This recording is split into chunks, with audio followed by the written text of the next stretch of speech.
How fast did you see someone F up their life? Let's dive in. Story 1. When I was in college in the early 2000s, a sophomore drove his car into a bunch of kids who were out partying on a Saturday, a block and a half from where I was living. He was going 60 to 70 miles per hour, swiping cars parked on the side of the road before he hit the crowd. I think 4 people sadly passed away. He got out screaming nonsense before being tackled. Was on a handful of drugs. Last I heard, he was in a mental facility. Story 2. I had a friend, my old and first best friend in middle school. We were closer than my actual brother, and same for him. He was without a doubt my rock, and I was his. He was a very, very good and talented marching drummer/drummer in general. The dude was learning college licks and rudiments top tier in literal hours. It was really insane. He got to play with UCLA and USC's drumline at 14, and didn't miss a beat with them. His mom unfortunately passed away when he was 15. He turned to heavy drugs, insane amount of drinking, and got into anything that walked. I recently saw him in the beginning of March, and I won't lie, I didn't even recognize him. It took me a solid 30 seconds to realize who it was that was calling my name.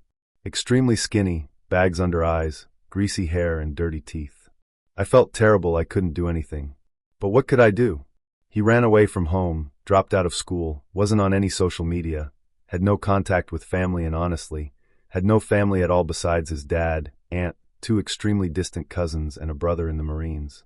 I haven't seen or heard from him since. He could have passed away, and I wouldn't have known. Story 3.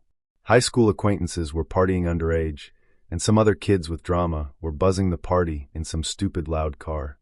Drunk guy thinks the best way to handle this is to throw a huge paving stone at the car on one of its passes. Stone goes through window, hits passenger, mid-body/lap, not head.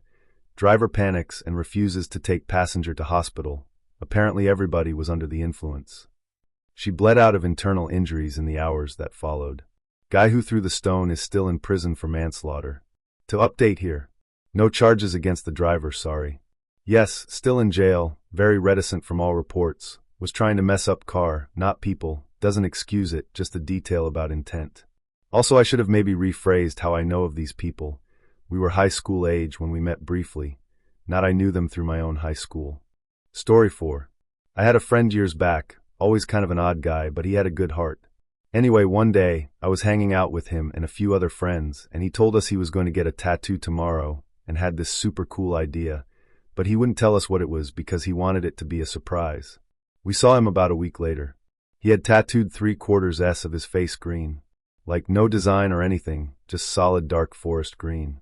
Basically, he just left the top right quarter of his face normal, and the rest was all green. He had been immediately fired from his job the day after getting the tattoo. I kind of lost touch with him shortly after that, since he moved to another city. I'd heard he wound up living in his car. No idea why he did what he did. He'd had a very good job in IT at a pretty big company, and was making decent money. No clue why he thought permanently turning 3/4 of his face green would be super awesome. To update. I have no idea why he got fired. It was about 15 years ago, and the company he worked for seemed pretty stuffy. For all I know, maybe he actually quit and just told us he got fired. Maybe he'd gone in and did something crazy/inappropriate that he neglected to mention. No clue. As for the tattoo artist, I have no idea who did it. Again, for all I know, he paid some meth head to do it. I don't have any tattoos myself, so I'm really not an expert on the topic. I've got to think there are some unscrupulous artists out there who don't give a shit as long as they're getting paid, though. Story 5. Worked in the German social welfare system, aka Sachbearbeiter am Sozialamt. A client of mine said he thinks that my calculations would be wrong after his wife left him, because he got not enough money. I asked him if he had any expenses I didn't know of. He was sure he gave me all infos. I asked him to bring me all his invoices, vouchers, receipts, etc., which he did a few days later. I read all his papers and found a pay slip that I didn't know of. According to my files, he got social welfare at this time, and I had no infos that he had a job with income, which would be social welfare fraud. I kept reading and I found a so-called Versicherungspolice, an insurance policy for a 5er BMW. You should know that back in the day a car was a salvageable capital, aka he had to have his car sold to use that money for groceries, etc. It was mid-90s, it's different now. Then I found the purchase contract for the car, expensive and with installment payments. Then I found the contract with the bank that gave him the loan for the car. So I called the bank and asked them why the hell they are giving a loan that big to an unemployed social welfare recipient. The woman from the bank began to panic, because that's new information to her. And while she was trying to explain what happened, the loan had burst because my client didn't pay, etc. I figured out that something is wrong with the pay slip. You should know that in Germany, the 4-digit postal code, including the sublocal code, like 1000 Berlin 44, was changed to a 5-digit postal code, 12345 Berlin, in 1993. The pay slip was from 1995, but the postal code on that thing was from 1993. He forged the pay slip to get the loan to get the car, because his wife told him he needed a better car to keep her. So he did all this, but the bubble burst because he couldn't afford to pay the installments. And just because he asked me to recalculate him and brought all his infos without sorting them out properly, I was able to prove that he committed some felonies, which BTW doesn't mean that he ends up in jail or that he gets arrested, etc. He told me the story. I said what I have to do now and what might happen in the next weeks. Both have been charged and convicted of social welfare fraud, insurance fraud, falsification of documents, and sneaking bank loans using fake income information. Story 6. I am friends with a guy and through him knew his younger sister. Smart, pretty cool. She was doing well in college. Meets a guy and decided to get married after a few weeks without telling anyone. So she moves in with him, and all of the sudden, he has too much back pain to work, so she's trying to take classes and support them both. He lays around all day smoking pot, which she buys for his pain, while she does school and waits tables all night. She also likes to party with him. It's revealed they've both been doing a lot of acid. She, of course, drops out of college a few credits short of graduating. By this point, her parents and friends are begging her to come to her senses and take their help to get back and finish college, invite both of them to move in, and do all the drugs they want as long as she finishes school. Her and the husband decided the student loans plus both his and her car loans are too much, so they parked the cars at the bank with notes in the windshield that they do not want them anymore and disappeared. They left a note for her parents that they were moving out west or to Mexico and haven't been heard from in over 15 years. My friend heard rumors that the guy was pimping his sister out at one point, but that was after they left that he heard, too late to do anything. About 5 years ago, he told me he thinks she's probably dead, but the parents are expecting her to come back any day now. The parents used to be joyous people. Some more context. She loved her parents so much and didn't want to go away to college. She commuted to a university in the city. She was a junior when she met him. We smoked weed, and she always looked down on us for it, so her doing acid and weed all of the sudden was really shocking. The family wasn't very religious, but the husband got her obsessed with the Book of Revaluations, and one of the interactions I had with her, we were all high, and she told me that the world was ending soon and I needed to read Revaluations. They disappeared on purpose to get out of all the loan debt. It's believed that they changed identities. There's some confusion amongst the friend group if the guy was Mormon or not, but my closest friend is convinced she's living in a fundamentalist Mormon cult in northern Mexico, which he says is a thing. I agree with the brother that they both probably got into harder drugs and she passed on. There's addiction in the family, and she went from not drinking to daily weed/acid/rolls so quick. And moving away from family to pursue drugs is classic addict behavior. Story 7. In the Air Force. This new guy joins and goes out to a bar, then decides to drive home. Gets a DUI. Loses all his rank, has to pay a ton in fines, but leadership fought for him, and he was allowed to stay in the Air Force. 2 months later, as he's paying tons of lawyer and legal fees, he does something really stupid. Drives home from the same bar drunk and gets arrested. Loses his license and gets kicked out of the military, so loses all his income while he's thousands of dollars in debt. That's not even the worst part. A few months later, he celebrates being a civilian again by, you guessed it, going to the same bar, then driving home drunk. Arrested and put in jail for a while. I can't imagine he has many future career opportunities with a less than honorable discharge and an arrest record. Story 8. I was a licensed firearms owner in Canada, and I sold a handful of handguns to my crack dealer when I was still smoking a few years back, and it caught up to me 3 years after I got sober. I'm going to court for sentencing in a couple of months, with the prosecutor seeking 6 to 8 years. And although it may not seem like that much in the grand scheme of things, but since I quit smoking crack, I got my driver's license, started my own construction business, and I'm in a 4-year relationship with an amazing woman who was the reason for my getting sober. All of that is going to be gone, and my grandpa, who is the only family who raised me I have left, will most likely be gone because of him being 84. I'm not sure where you would count the life being ruined. The second I made the decision to sell the firearms, the second the RCMP and local police pulled me over with 20 cars in morning rush hour, my name being put in the newspaper with my crime, or when I get sentenced in a few months. I've decided it was the second I made the decision. Story 9. A former acquaintance was playing around with a homemade crossbow that I'd helped him with. I was massively into archery and fletching, and he seemed serious about it. I typically made him leave it with me because deadly weapon.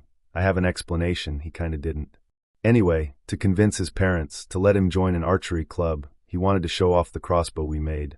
I thought it was a decent plan, so let him take it without any ammo. Turns out he was gaming me to get more playtime with his favorite toy, had gotten hold of some bolts, and was still around shooting his shed a fair bit. He somehow ended up firing a bolt that missed the shed completely, passed between the slats on his fence, and hit his neighbor's daughter in the spine. She hasn't walked since. He got messed up real bad by her unstable older brother. They both did jail time. Acquaintance was disowned and ended up homeless, and now I'm not sure where they are in life. I've had a few people comment that even a stable person would want to fuck up someone for something like this. Truth told, I half agree. I still feel like it's important information to the situation, however, and just want to qualify the statement. The beating he got was brutal, involved a crowbar, and left him with a broken femur. The difference between wanting to do something like that and actually acting on it is important. Also, we were 18 at the time, the girl was 12, her brother 21, for all those asking. The brother had a history of anger management issues and drug abuse, and a small list of prior misdemeanors. This man isn't someone you should be elevating just because his negativity was concentrated on someone who you say deserved it. I'm not here to argue about the ethics of his actions, or whether or not his instability was a factor in his reaction. It was. Stable people don't find revelry in inflicting grievous bodily harm on others. Two wrongs, eye for an eye, and all that. Story 10. My sister's husband. First, this guy was completely worthless and a liar. You know how you can meet someone and instantly know just by looking in his face that he's scum? That was him when I first met him. My sister moved in with him, got pregnant from him, married him. Almost 3 years ago, they were still married and raising 2 daughters. They got evicted but managed to somehow find a new place to move into. Amazing given how most apartments will not rent to you if you've ever been evicted. And within 3 months they were getting evicted again. Now he had a job when they were dating. At this point their oldest daughter is 15 years old, almost 16, and she has no memory of her dad ever having a job. His solution to avoiding eviction was to tell my sister to call everyone in her phone's contact list and beg for money while he did some black tar heroin and got drunk. Explains why they had no money for rent. She called our stepbrother's wife, a woman who makes well into the 6 figures. She could loan you $5,000 faster than a payday loan company. She and I get along great, but I'd never ask her for money. We aren't close enough for that, even though she'd probably be willing.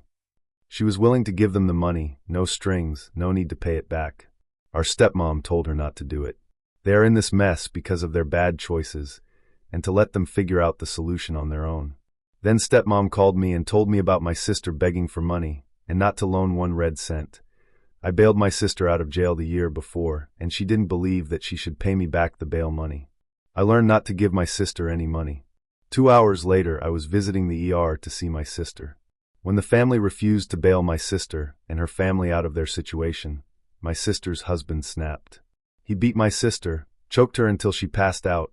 My sister says that she believed that she was going to die at that point, put her nose in his mouth and ripped 1 nostril off her face. When the 15-year-old daughter saw this, she grabbed a sword and was going to finish him. He knocked the sword from her and choke slammed her into the ground. He was arrested, while yelling angrily and asking for someone, anyone, to finish him. He remained in jail until his trial. No one bailed him out. Some were willing to until they learned what he did. Then they decided that he was best left behind bars. The state, Texas, wanted 25 years for the savage, almost animalistic attack on my sister, as well as the attack on the daughter. Since he had no prior arrests, he was sentenced to a 6-month boot camp-like program followed by parole upon successful completion of the program. He was also ordered to go through alcohol and drug counseling, as well as anger management. Restraining order against him from my sister and their kids. Double felon, assault on his wife, assault on a minor, who can't own any form of a weapon. On probation for like 10 years, where if he fucks up he can get his parole taken away and go back for the full 25 years. Not only can he not own a weapon, but there is random drug and alcohol testing. He has to pay for the testing, his monthly PO visits, pay child support, as well as restitution on top monthly bills such as rent and utilities. Every so often I search his name to see what pops up. He's been arrested a few more times. One was over the course of Thanksgiving the first year after he completed the program, and last year he was picked up for public intoxication and giving the arresting officer a false name. He hasn't paid any money in child support, nor has he made any effort to see he is allowed chaperone visitation, or even contact them. Direct contact is not allowed, but they can go through lawyers. Story 11. I had an acquaintance who was pretty successful, early 30s, good job, homeowner, etc. His next-door neighbors had custody of their niece, a 16-year-old cheerleader who was home alone all the time. They struck up a friendship. Need I say more? Actually, yes. The cops stop him randomly with her in the passenger seat. They ID her since she looks young. Call her guardians, who deny that he has permission to take her anywhere. Here's the thing, they had crossed a county line. Boom, kidnapping charge. They break him in interrogation, and he admits to sacks, boom, statutory attack charges. They convince him to unlock his phone, and find her nudes in his inbox. Boom, child images charges. Boom goes the cell door. Story 12. A guy I went to high school with thought he'd make good bank selling his medical dexamphetamines to other school kids, no matter what the age. He used to say, "Dad says ADHD is quack science, but Mom gets them for me anyway, so whatever." One of the local gangs found out he was dealing on the sly in their turf. He saved himself from a hospital trip by agreeing to deal for them and help mule stuff into the local federal prison. He thought he could get away with it because his father was a CO there. He forgot he lived in a small town, and some local he supplied there eventually ratted him out to save themselves. Idiot son was charged and caught a 10-year sentence. Didn't matter he was 17, he was done. Father barely saved his job after it was confirmed he was innocent and not involved. Was very lucky to hush up the whole thing with the union behind him. Son was disowned, wore all the blame, and is a pariah dog now to anyone who ever knew him. Story 13. Was dating a girl whose little sister got knocked up when she was around 17. 6 months pregnant, drinking straight vodka at a family party. I pointed it out to then GF. Family did nothing, mother didn't care, didn't want to smell the bottle of water. Said it was a lie. Baby mama trapped some guy with the "you're the father" speech around month 8 of pregnancy. I, behind the scene, paid for a DNA test for him. Baby wasn't his. He mentally broke as soon as he heard it. Baby mama didn't care, laughed it off. She was just trying to nail down someone with a job. She has no clue who the father was. Baby was born with bad type of fetal alcohol syndrome. She's 10 now, severely disabled. Grandmother takes care of her. Baby mama still does hard drugs. Many lives ruined. The one that sticks out the most was the guy who was supposedly the father. Watched joy disappear from 1 second to the next in his eyes. The rest don't care, and it's sickening. Story 14. Not a few seconds or minutes like some of these, and definitely not in as critical of a situation as some of the other stories, but my best friend growing up was not at all going to pursue more than a job he could get with only a high school education. He lucked out and found a job in a wholesale electrical parts warehouse. Turns out he has a natural affinity for driving big delivery trucks and maneuvering them into position better than anyone at the warehouse. He went from minimum wage to $16 per hour within 6 months. Then he was bumped up to an in-house position cutting wire, and that came with a massive raise to $23 an hour. He was slated to be promoted to one of 2 manager positions at the warehouse, which would have bumped him to $26 per hour, with a yearly raise of $2 until the ceiling of $30. Too bad he refused to give up smoking. I have nothing against drug use, but if you work at a place you feel connected to, as he did, and they have a no _____ policy, it doesn't matter if it's legal or not legal. If you break policy, they're going to find out, and you're toast. It doesn't matter if you think it's dumb. If you care about your job, stop doing the thing that breaks policy. My buddy wasn't immediately fired when he was screened, but he was supposed to be. Because he was one of their best employees and got along with everyone. Because he always came to work prepared and early, didn't come to work high, or have any negative/noticeable habits that pointed to uncontrollable addiction in any regard. The owner of the company told him he would be randomly chosen in the next screening in plenty of time for his system to be clear. He failed that one too, and was given a third chance anyway, and also failed that one. Now he is the manager of a Taco Bell, working for a salary that amounts to about $8 an hour, 12 hours a day, Monday through Friday. Which also means he is legally not paid overtime rates. Definitely not as dire as some of the other stories here, but he went from plans to buy his first new car and apply for a home loan to living in the small micro apartment in his mother's backyard, living paycheck to paycheck. It's been about 4 to 5 years since, and he's still at that Taco Bell. Story 15. A beautiful friend I had, she took up with this good-looking charismatic guy. She changed almost immediately, became unreliable, started missing shifts at work. We had kind of drifted apart a bit because I hated her BF. He was too smarmy and smart-arsed for me. My spider sense went into overdrive whenever he was around. He had started cutting her off from her friends. I went to see her one day after she had missed so many shifts at work she was about to get fired. I lurked around until I was sure he wasn't there, then I knocked on the door. When she answered, she was a mess. She stank of sweat and something I couldn't identify. I barged into her flat and was so shocked at what I saw. She was so skinny.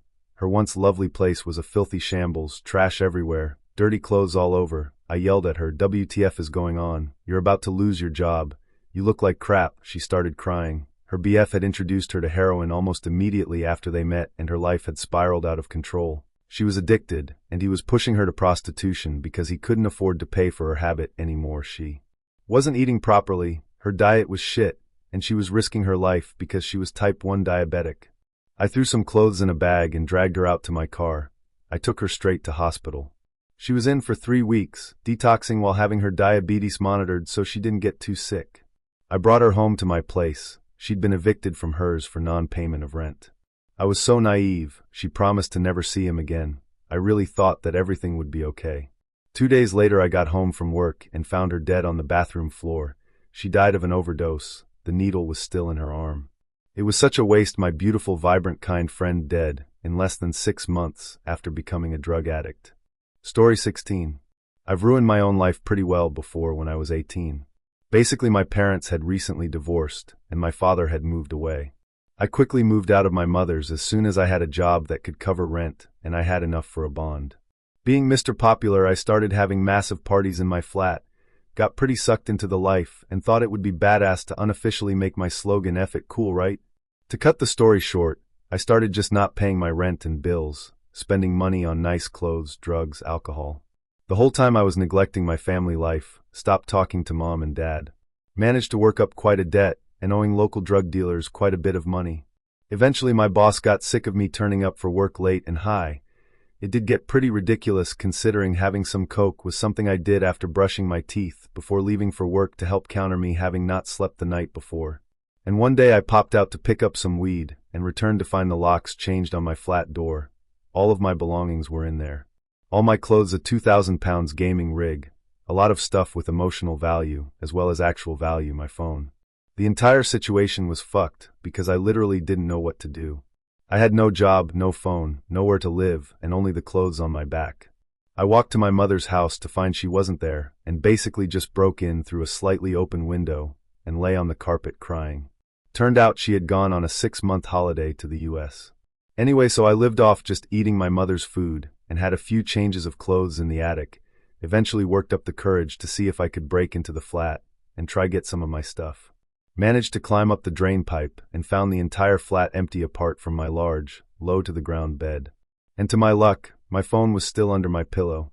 So I got out, headed down to the bank, and withdrew my last 40 pounds and canceled my card, ordering a new one to my mother's address. It was on my way back to my mother's I met an old friend from school who invited me for a drink and a game of pool. I accepted, if anything, just to take my mind off it all. Anyway, he asked how I was and kind of very casually explained how fucked I was. He very kindly offered for me to take a spare room at his place if I could find a job, and as long as I started paying back the drug dealers, so we didn't have people smashing in the front door. I nodded slowly and turned to the woman behind the bar, asking if they were hiring.